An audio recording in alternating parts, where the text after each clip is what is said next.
So lone seem the hills, there is no one in sight there. Okay, everybody close your eyes. Except for David's videotape. Everybody close your eyes. Okay, now what I want you to picture in your mind is a mountain. Okay, you're very, very far away. And think of what you see in the mountain. All you see is basically a shape. Now, I guarantee you, some of you are thinking of different mountains. Some of you, and if you want to raise your hands, who's thinking of the Rocky Mountains? Who's thinking of, say, Mount Everest? Who's thinking of Mount Fuji in Japan? Now, everybody's thinking of a different mountain, but they're probably basically all seeing the same thing, that shape of a mountain that's in your head. And you can't really see much other than that shape. You may see some snow on top, you may see some extra peaks, you just see a shape. Now I want you to picture in your mind, and some of you will probably be going back when you're very young, the first time you saw a Taekwondo demonstration. You're seeing all these different things. Now the first thing that comes to your mind, who thought of the kicking? Who thought of the breaking? Who thought of the throwing? Okay. Now you can open your eyes. Now everybody was looking at different things, just like everybody saw different things in the mountain. Everybody saw different mountains. Everybody saw something different when they first saw a Taekwondo demonstration. So when you first see a Taekwondo demonstration, it's like looking at a mountain from very, very far away. You see this general shape, this sort of like blob of people moving and jumping and kicking, and crazy guys over here breaking, and guys jumping up and spinning and kicking over here. But depending on what you like, that's what you'll most glom onto. Kids usually like the breaking, they like to see things being broken and flying.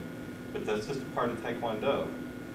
Some people like the kicks, see the people jumping and spinning, which is another part of Taekwondo. Now, as you start taking Taekwondo, you start seeing each one of these things closer up. And just as you get closer to the mountain, you start seeing different things. You see smaller peaks that are all over the place. You see sheer cliffs. You see crevices. You see big rocks. Just as you start taking Taekwondo and you get closer to it, you start seeing, well, yeah, there's kicks, but there's a lot of kicks. And there's all different kinds of kicks. There's spin kicks, there's jump kicks, there's jump spin kicks. There's hand techniques, there's foot techniques. We do throws, the breaking, the mental aspects of it. There's all these different aspects, just like there's all these different parts of a mountain. So as you start studying Taekwondo, it's like studying the mountain that you're going to climb. And a mountain climber, somebody who does climbing, I know a lot of you go to rock ventures and don't run up and start climbing. You look at your path. Just like when you start taking Taekwondo, you look at your path. Which way do you want to go? Some people like sparring, some people like the kicking, some people like the throws. Everybody has their own preferences. So as you start climbing Taekwondo, just like you're climbing a mountain, you're trying different things and you're trying different paths. But unlike climbing a mountain, you have no choice in Taekwondo. You can't say, I'm going to take Taekwondo and I'm only going to do front kicks. That's all I'm going to do. I'm not going to do throws. I'm not going to do punches. I don't like punching. I don't like side kicks. I don't like spin kicks. I don't like anything else. I'm just going to do front kicks. You can't do that. If you're climbing a mountain, you can always go the same way. You can say, well, I'm just going to climb this one path. And you can do that over and over again, and you'll get very, very good at it. Just like if all you did was front kicks, you would have the best front kick ever. You wouldn't be any good at anything else, but you'd have this awesome front kick. Just like you'd be able to scurry up the mountain. But what happens if that path you climb up the mountain, there's a landslide? And you can't go that way now. You have no choice. You have to go a different way. Just like in Taekwondo, you have to take all the paths. You have to look at the mountain from all different vantage points, all different ways, and you have to climb it all different ways. And as you get closer and closer, as you're climbing the mountain, and you're right up against that rock face, now you're looking at little tiny crevices and little tiny cracks. Where can you put your finger in to get a finger hold? That spider that everybody hates that's sitting there, you just reach up and put your hand on it. The lichen, the moss, all these tiny little things that when you were miles and miles away, there was no way you were going to see.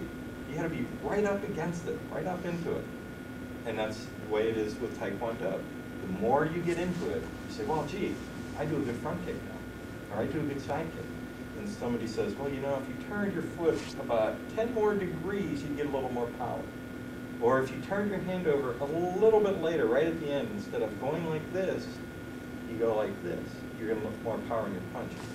And so the smarter you get, the more you practice, just like climbing a mountain, the better a mountain climber you are, you want more and more challenges. You want to climb those different mountains. You want to climb those different paths. The better you get at Taekwondo, and it's like everything else in life, the smarter you get smart enough to realize how dumb you are, that there's so much more you have to learn. You know, you can be physically perfect, but if you're not mentally prepared, you're not going to have it. And as you're really, really close to that mountain, just like you're really, really close to Taekwondo, sometimes you have to step back to see the whole picture. If you took somebody who was a mountain climber and blindfolded them, stuck them right up against a cliff and said, climb, they would probably have trouble because they wouldn't know what they were looking at. They're just looking at the sheer face. If you took somebody and you stuck them in a class and said, the first class, and said, here, do a jump spin hook kick, they'd probably look at you, scratch your head, and wonder what you were talking about. So it's all the same. You have to look at things from different perspectives. You have to step back and look at it to see the big picture. You have to step in and come in close to be able to see the intimate little details, all the little details that people take for granted. Somebody out in the lobby watching us do class, they see us doing a kick. They don't see that little turn in the foot when you do a side kick. And they think, well, I can do that. Just like somebody said, well, that mountain climbing doesn't really look that hard until you try it. So they say, oh, well, I'm going to take Taekwondo because I can do that. And then they can't figure out why their kick is not quite right, why they're not getting the power, why their knee is bothering them. I actually had a mother ask me, tell me that her son's knee has been bothering him. And I said, he's probably not turning his foot when he does his roundhouse kick. And sure enough, that was it. And it was just something subtle like that. She saw him do his kick over and over, but she did not know. She did not know that subtlety. And that's from the practice and from being in close and learning all the elements that come together, okay, that forms that big mountain, that's Taekwondo, that you have to try to climb. So one seeing the hills, there is no one in sight there. I don't know what that has to do with it. Yeah. Thank you for the water.